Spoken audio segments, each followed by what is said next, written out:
बिस्मिल्लाहिर्रहमानिर्रहीम। अस्सलाम वालेकुम। क्या हाल है मेरी यूट्यूब फैमिली, कैसे हो सब? उम्मीद करते हैं सब ठीक ही होंगे, अल्लाह के फजल व करम से।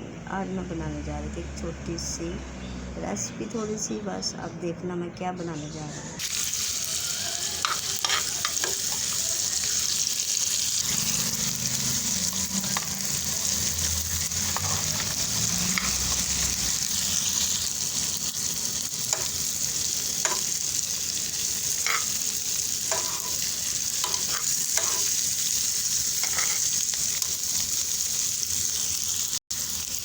ये हो गया है ब्राउन, तो अब हम डालते हैं अंडा।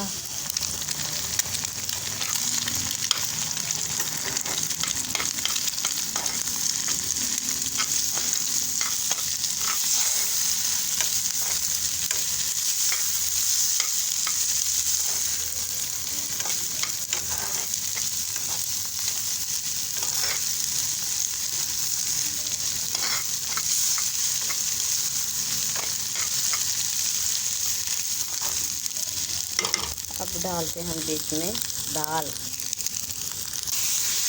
ये दाल मेरी रात की बनी थी, तो मैंने सोचा बीच में डाल देते हैं अंडा और दाल दोनों को मिक्स करके। माशाल्लाह बहुत मज़े की बनती है। अगर ऐसे बना खाओगे ना तो बहुत मज़े की बनेगी, टेस्ट बहुत अच्छा आएगा। झटपट रेसिपी तैयार,